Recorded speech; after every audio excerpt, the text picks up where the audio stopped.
de nous rester fidèles. À Bamako, il est 8 heures.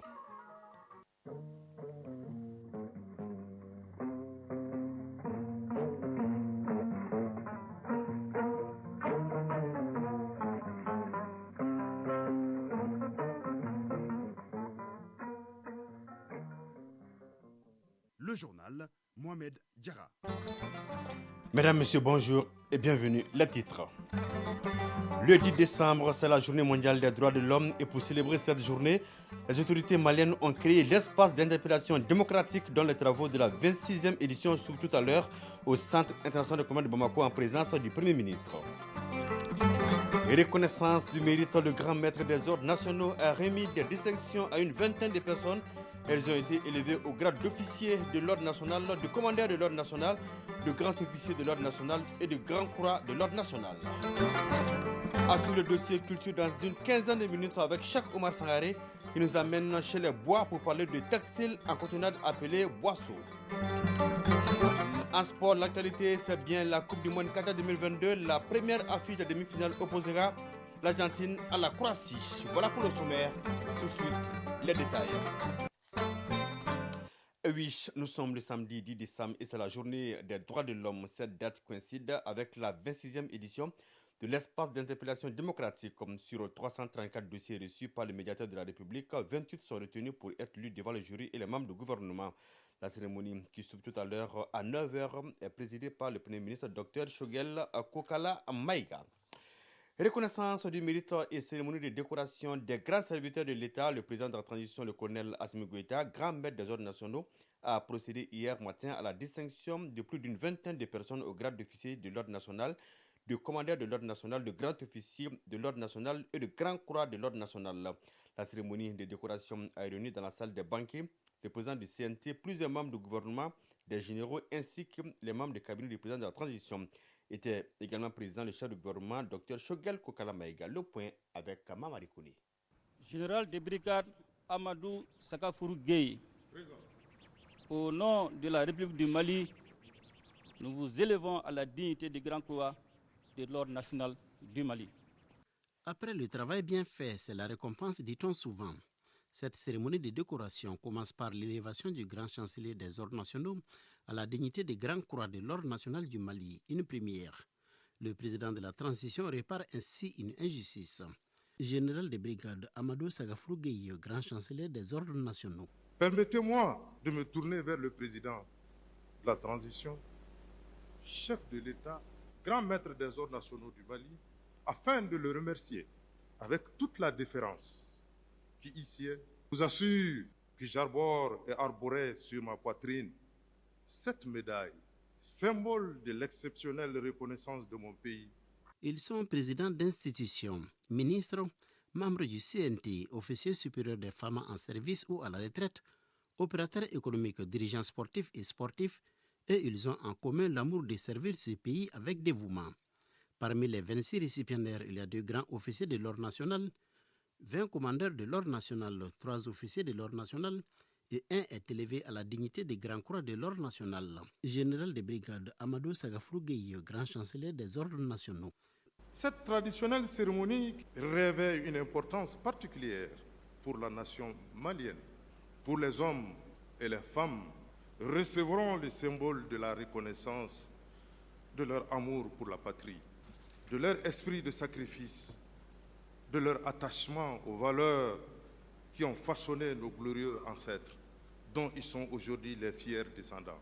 Après avoir remercié le président de la transition pour le choix porté sur eux, les récipiendaires ont par la voix de leur porte-parole promis d'apporter plus à la construction de notre pays. Fodje Touré, porte-parole des récipiendaires.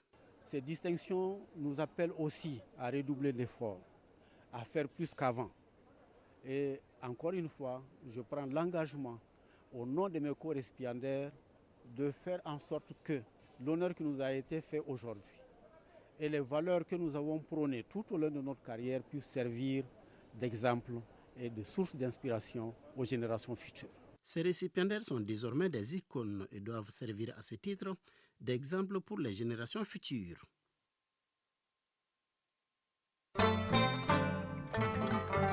À présent, parlons des chiffres avec le budget d'État 2018 passé à la loupe par les membres du CNT. Pour plus de précision, je vous propose de suivre ce reportage de Boubacar Kanouté. Le projet de loi portant règlement du budget d'État 2018 permettra de constater le résultat de l'année civile et rend compte de l'exécution du budget ainsi que l'utilisation de crédit. Le bien fondé de cet exercice est de s'assurer de la transparence dans la gestion des fonds de l'État, mais aussi de l'adéquation entre les dépenses et les programmes.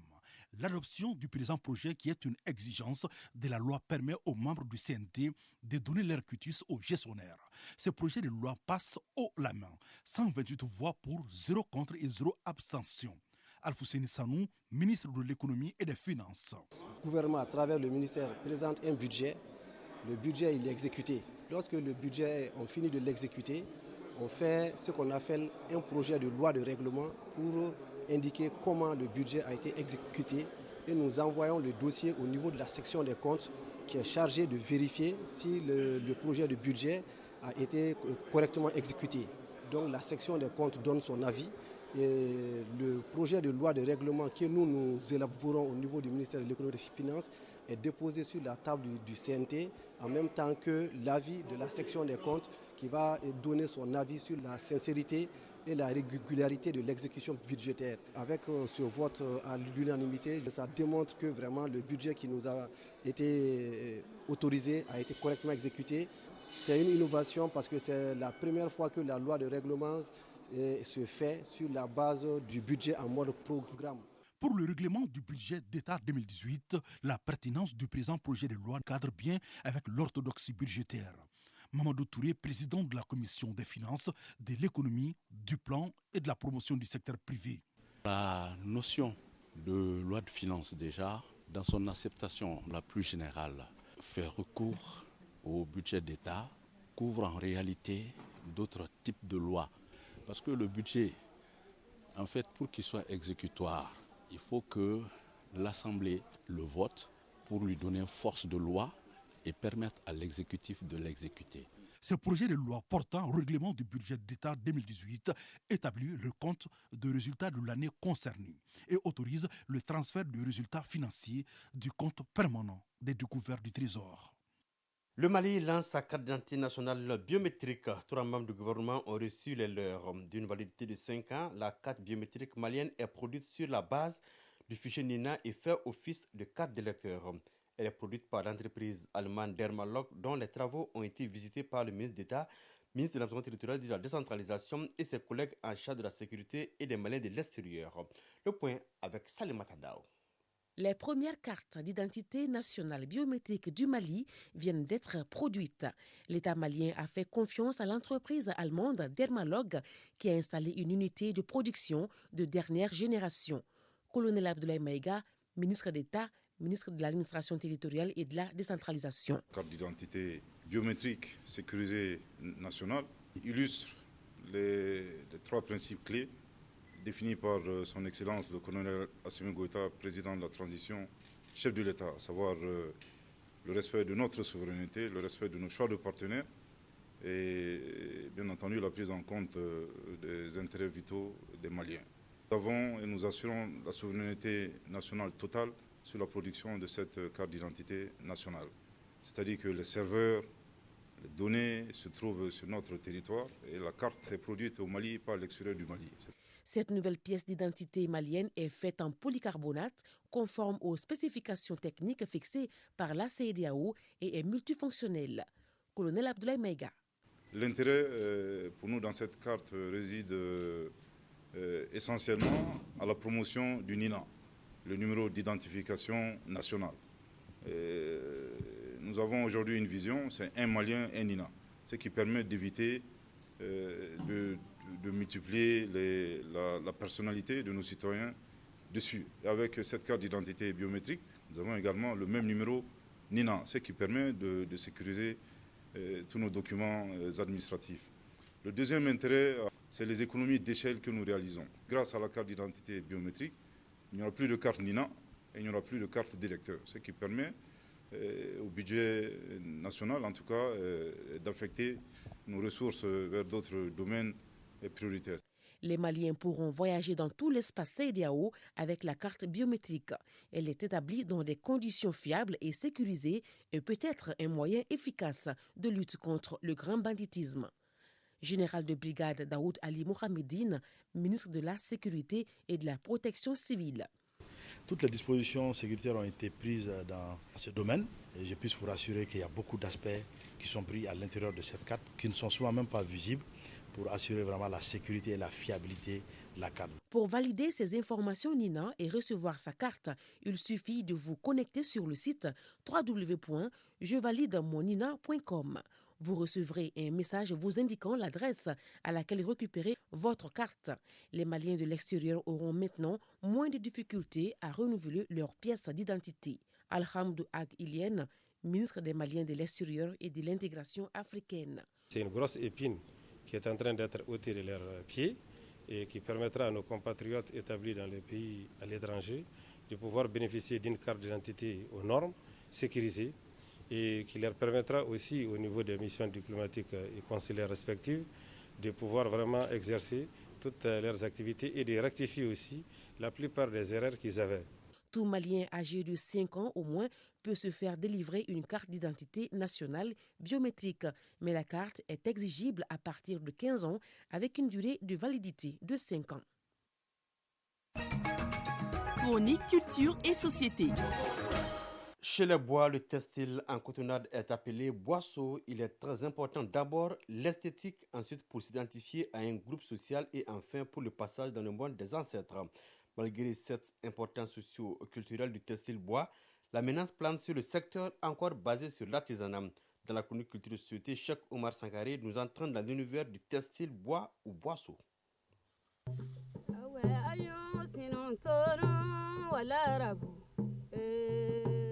De sa confection à son usage, le textile participe à la chaîne de valeur du coton, de l'artisanat textile et de l'économie locale dans les Boitoun, pays des bois. Ici, le pain tissé est appelé sort et l'on dit affectueusement boissor. Nakwa Narcisse Diarra, traditionnaliste. Le seau en tant que tissu vestimentaire, bien sûr, le porter ou se vêtir avec est une philosophie pour la communauté Bo de créer une différence d'abord entre l'homme et l'animal. Le premier modèle authentique de boissor est en noir-blanc, de bandes rectilignes dont les 5 à 6 compartiments ou nirés sont cousus à la main. Avec le temps, on note un deuxième modèle de couleur bleu, blanc, noir à base de bleu ou sorboula, toujours de bandes rectilignes. Les modèles de couture sont variés et se classent par catégorie de groupe social. Jules Tira, traditionnaliste. Le premier, c'est ce qu'on appelle le soudia. Et par ce secteur, certains l'appellent le boa ou le baohé. En fait, c'est un gros boubou comme ça, mais qui est blanc, qui est tout blanc et qui est destiné uniquement aux vieux et aux personnalités. Maintenant, il y a un autre tissu, une autre tenue qu'on appelle le bissan. Bissan, donc ça c'est avec les cérémonies traditionnelles, les danses. Alors c'est un demi-paille que les danseurs hommes et femmes peuvent s'enfiler. Et ensuite, nous avons le ninia qui est donc un paille mais de couleur tricolore que les femmes peuvent porter. Et ensuite, nous avons le demi-boubou. Nakwa Narcisse Diarra, traditionnaliste. Le demi, vous allez trouver le plus souvent au milieu et par derrière aussi au milieu. Il y a un noir blanc qui est cousu et ça ne dépasse pas le plus souvent les genoux. Ça, c'est destiné aux jeunes. Et le pantalon le plus souvent aussi ne descend pas autant. C'est comme le pantalon peut-être de chasseur ou encore de dozo. Donc ça, c'est destiné aux jeunes. Maintenant, aux jeunes filles ou bien aux femmes, c'est le sou-ou. La mariée beau doit porter son sou-ou. Donc, à chaque âge, il y a un habillement qui est fait et qui est destiné à cet âge. Justement, à chaque âge, un habit. Il y en a même pour les morts. Jules Tira, traditionnaliste. Il y a de ces boubous à un certain niveau, à un certain âge, il ne faut pas les porter. Ce sont les boubous blancs qu'on appelle souya et qui sont déchirés à gauche. Très généralement, nos aînés, nos sages sont entraînés avec ces boubous-là, c'est ce qu'il a expliqué. tous les boubous, si vous ne connaissez pas la culture bobo, vous ne pouvez pas le savoir. Vous allez voir que les gros boubous, souvent c'est au niveau de la poitrine qu'on va enlever, le cou. Et là, ça c'est les boubous que tout le monde peut porter. Mais les boubous qui sont réservés pour le linceul, c'est-à-dire que, en tout cas pour accompagner nos défunts chez les ancêtres, ce sont les boubous donc déchirés à gauche. À titre d'illustration, cette anecdote. C'était un vieux catéchiste qui sentit sa mort. Nakwa Narcisse Diarra, traditionnaliste. Il avait gardé son soudia, qui est le boubou traditionnel blanc, au fond de sa valise. Et il a demandé à informer un de ses fils qu'au moment venu, Dieu voulant sa mort, de tout faire pour l'habiller avec son soudia qui se trouve au fond de sa valise. Le vieux est décédé, on a fait les funérailles. Malheureusement, le fils, à la mort du papa, sous la panique ou la peur, a oublié. Alors, 2 semaines plus tard, le vieux vient en fantôme dire à son ami qui se promène nu que les ancêtres l'ont excommunié parce qu'il se promène nu. Maintenant, c'est ce dernier qui a demandé à ses enfants, est-ce que le papa, vous avez visité dans ses bagages, si quelque chose n'est pas resté. C'est en ce moment le fils s'est rendu compte. 1 mois plus tard, le neveu du vieux défunt est décédé. C'est là qu'on a amené son soudia, on a donné à un forgeron, on dit, bon voilà, il faudra remettre ça à tel et présenter vraiment nos excuses et demander pardon. Ça veut dire quoi? Que ça a un sens très profond. En milieu beau, la filature est réservée aux vieilles dames, le tissage aux griots qui transmettent ces savoir-faire de génération en génération. Le matériel et la technique de confection des tissus sont toujours artisanaux. Voilà pourquoi les boissons authentiques se fait de plus en plus rares, donc menacés de disparition.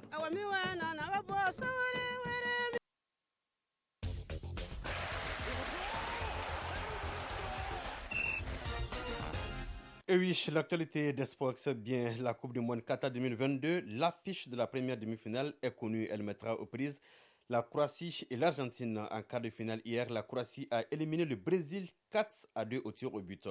À l'issue du temps réglementaire et les prolongations qui ont suivi, le score était d'1 but partout. De son côté, l'Argentine a écarté les Pays-Bas 4-3 également au tir au but. À l'issue du temps réglementaire et les prolongations, le score était de 2 buts partout. L'affiche de la deuxième demi-finale sera connue aujourd'hui samedi à l'issue des 2 derniers quarts de finale qui prévoient Maroc-Portugal à 15h et Angleterre-France à 19h. Vous pourrez suivre le match Maroc-Portugal à 15h sur ORTM2 et la chaîne 2. Le développement de toutes ces informations sportives, c'est avec Fotik Tungara tout à l'heure dans le journal du Mondial. La présente édition s'achève à 8h passées de 20 minutes. Une édition présentée par Mohamed Diarra avec le concours de Mokhtar Touré à la mise en onde. Réalisation, coordination Ousmane Daou. Retrouvez cette édition sur nos plateformes digitales avec Tamsi Diabaté et toute son équipe. Tamsi Diabaté qui assure d'ailleurs la mise en ligne de cette édition. Et voilà Fotiki Tunkara qui s'installe le temps juste de ce générique. Au revoir.